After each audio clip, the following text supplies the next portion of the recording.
శ్రీమద్భాగవత గ్రంథానికి నమస్కారం.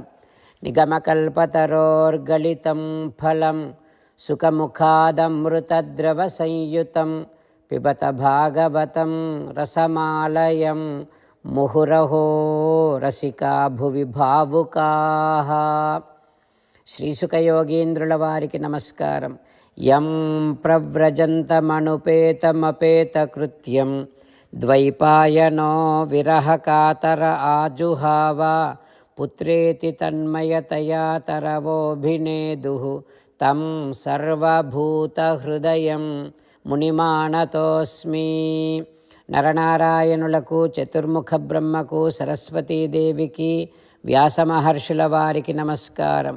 నారాయణం నమస్కృత్య నరం చైవ నరోత్తమం దేవీం సరస్వతీం వ్యాసం తతో జయం ఉదీరయేత్. శ్రీమద్భాగవతము 4వ స్కంధములో సూతమహాముని శౌనకాది మహర్షులందరికీ ప్రవచనం చేస్తూ ఈ రకంగా చెబుతూ ఉన్నాడు. ఓ మహర్షులారా, శ్రీసుఖ యోగీంద్రుల వారు పరీక్షిన్నరేంద్రుడికి ఉపదేశం చేస్తూ ఇలా చెబుతూ ఉన్నాడు. ఓ పరీక్షిన్నరేంద్ర, మైత్రేయుడు విదురునికి శ్రీమద్భాగవతాన్ని ఉపదేశం చేస్తూ ఇలా చెబుతూ ఉన్నాడు. ఓ విదురా, నారద మహర్షి ప్రాచీన బరిహికి పురంజనోపాఖ్యానాన్ని చెబుతూ ఈ రకంగా చెబుతూ ఉన్నాడు. ఓ ప్రాచీన బరిహి, ఇప్పటి వరకు నీకు పురంజనుడి కథ చెప్పాను కదా, అందులోని అంతరార్థాన్ని చెబుతూ ఉన్నాను, విను. పురంజనుడు అంటే జీవుడు. ఆ జీవుడు రకరకాల శరీరాలలోనికి ప్రవేశిస్తూ ఉంటాడు. కొన్ని శరీరాలు 1, 2, 4 పాదాలు కలిగి ఉంటాయి. ఇట్లా ఉండేటటువంటి శరీరాలలోనికి జీవుడు ప్రవేశిస్తూ ఉంటాడు. ఈ పురంజనుడు అనేటటువంటి జీవునికి మిత్రుడు యహ అవిజ్ఞాత ఆహృతః తస్య పురుషస్య సఖా ఈశ్వరః.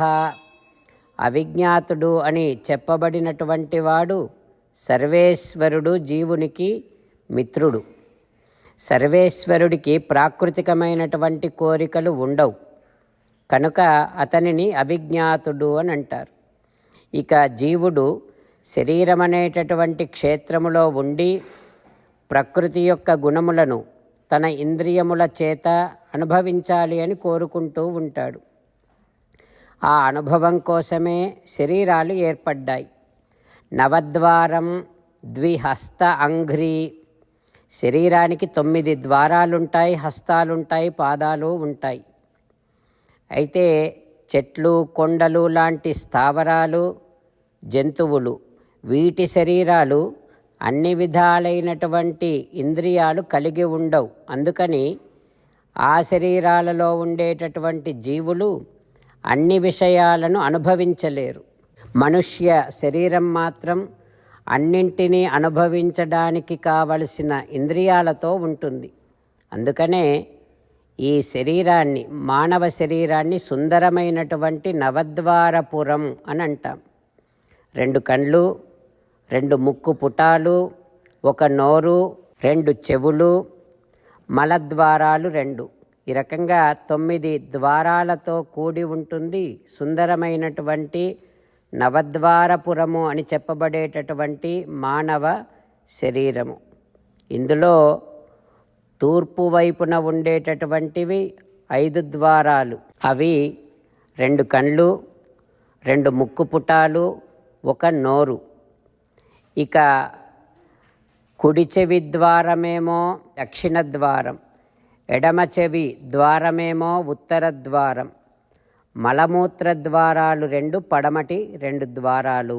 ఈ రకంగా నవద్వారపురము అనేటటువంటి పురములో, సుందరమైన పట్టణములో జీవుడు సకలేంద్రియముల చేత ప్రాకృతికమైనటువంటి సుఖాలను అనుభవించటం కోసం ప్రవేశిస్తూ ఉంటాడు అంటూ నారద మహర్షి ప్రాచీన బరిహికి ఇప్పటి వరకు చెప్పిన పురంజన ఉపాఖ్యానములోని అంతరార్థాన్ని అనుగ్రహిస్తూ ఉన్నాడు. ఆ తర్వాత ఏం జరుగుతుందో రేపు తెలుసుకుందాం. ఓం శ్రీకృష్ణ పరబ్రహ్మణే నమః. ఓం అస్మద్గురుభ్యో నమః. అంతేకాకుండా మనం ప్రతిరోజు శ్రీమన్నారాయణుడికి ఒక 8 పనులు చేస్తాం అని మాట ఇద్దాం. ఎందుకంటే శ్రీకృష్ణ భగవానుడు 18వ అధ్యాయములో 65 నుండి 70వ శ్లోకాల ద్వారా శ్రీమద్భగవద్గీత అంతటికీ సారభూతముగా మనకు 8 పనులు చేయమని చెప్పాడు. అలా చేస్తే చాలు, నేను మిమ్మల్ని అన్ని విధాలుగా రక్షిస్తా అని ప్రమాణపూర్వకముగా ప్రతిజ్ఞ కూడా చేశాడు. అందుకని శ్రీమద్భగవద్గీతను అంతటినీ విన్న తర్వాత అర్జునుడు కూడా చివరకు కరిష్యే వచనం తవ, కృష్ణ నువ్వు చెప్పినట్టే చేస్తా అని అన్నాడు. కనుకనే భగవానుడు అర్జునుడికి అన్ని విధాల విజయాన్ని అందించాడు. మనం కూడా ప్రతిరోజు శ్రీమన్నారాయణుడికి ఆ రకంగానే మాట ఇద్దాం. 8 పనులు చేస్తాం అని మనము మాట ఇస్తే అది అష్టాక్షరీ మహామంత్ర జపము చేసినటువంటి ఫలితాన్ని మనకు ప్రతిరోజు ఇస్తుంది. ఇట్లా మాట ఇవ్వటం కంటే గొప్ప పూజ, యజ్ఞము, తపస్సు మరొక్కటి లేనే లేదు. అందుకని నేను అంటూ ఉంటాను, మీరు మనస్సులో భావిస్తూ ఉండండి. ఈ రకంగా మనము మాట ఇస్తూ ఉంటే శ్రీకృష్ణ భగవానుడి ముఖారవిందములో కలిగేటటువంటి ఆనందాన్ని మనం ప్రతిరోజు దర్శిద్దాం, ఆస్వాదిద్దాం. జై శ్రీమన్నారాయణ. హో శ్రీమన్నారాయణ, నువ్వు చెయ్యమన్నట్టే నేను నిన్నే సంతతము ధ్యానము చేస్తూ ఉంటా. హో శ్రీమన్నారాయణ, నువ్వు చెప్పినట్టే నేను నీ భక్తుడిగానే ఉంటా. హో శ్రీమన్నారాయణ, నువ్వు చెయ్యమన్నట్టే నేను నా విధులను, కర్తవ్యాలను నీ సేవగా, నీ తృప్తి కోసమనే సక్రమంగా నిర్వర్తిస్తూ ఉంటా. హో శ్రీమన్నారాయణ, నువ్వు చెప్పినట్టే నేను నీవాడిని అనే మహావిశ్వాసముతో నీకే నమస్కరిస్తూ ఉంటా. హో శ్రీమన్నారాయణ, మామేకం శరణం వ్రజ, నన్ను ఒక్కడిని మాత్రమే శరణు వేడుకో అని నువ్వే అన్నావు కనుక నేను నిన్ను ఒక్కడిని మాత్రమే శరణు వేడుకుంటా.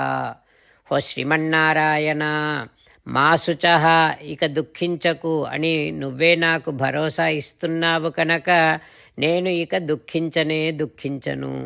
హో శ్రీమన్నారాయణ, నువ్వు చెప్పినట్టే నువ్వు నా కోసమని అనుగ్రహించినటువంటి శ్రీమద్భగవద్గీతను ప్రతిరోజు కనీసము 1 శ్లోకాన్నైనా జ్ఞాపకం చేసుకుంటూ శ్రీమద్భగవద్గీతను అనుసంధానము చేస్తూ ఉంటా. హో శ్రీమన్నారాయణ, నువ్వు చెప్పినట్టే నువ్వందరి కోసమని చెప్పినటువంటి శ్రీమద్భగవద్గీతను తెలియని భక్తులందరికీ తెలియచేసే నా వంతు ప్రయత్నాన్ని నేను నిరంతరము కొనసాగిస్తూనే ఉంటా. హో శ్రీమన్నారాయణ, నేను నువ్వు చెప్పినట్టే చేస్తా, నీకు నచ్చినట్టే ప్రవర్తిస్తా, నీకోసమే పని చేస్తూ ఉంటా. కరిష్యే వచనం తవ. జై శ్రీమన్నారాయణ. భక్తులకు ప్రత్యేకమైనటువంటి విజ్ఞాపన. మీకు అన్ని విషయాలలో వెంటనే మంచి ఫలితాలు రావాలి అనంటే ప్రతిరోజు 1 నిమిషం వెచ్చించి నారాయణాస్త్రాన్ని చదవండి. ఇక మీకు తిరిగే ఉండదు. నారాయణాస్త్రాన్ని పొందడానికి మీరేం చేయాలంటే నారాయణాస్త్రం అనే వెబ్సైట్కి వెళ్ళి మీ పేరు, మీ ఈమెయిల్ ఇస్తే మీ ఈమెయిల్కి నారాయణాస్త్రం PDF వస్తుంది. అందులో ఒక రామాయణ శ్లోకం, ఒక గీతా శ్లోకం, ఒక విష్ణునామం ఉంటాయి. ఆ 3 కలిపి నారాయణాస్త్రం అంటాం. ప్రతి ఒక్కరికి వేరువేరు శ్లోకాలను ఇస్తున్నాం.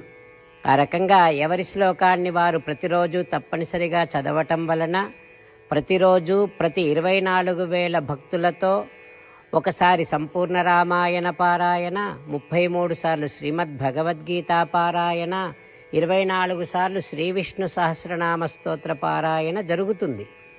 ప్రతి ఒక్కరికి అంతటి విశేష ఫలితము ప్రతిరోజు లభిస్తుంది. అందుకని మీరు మీ కుటుంబ సభ్యులు అందరూ ఒక్కొక్కరు ఒక్కొక్క నారాయణాస్త్రాన్ని వెంటనే పొందండి. జై శ్రీమన్నారాయణ.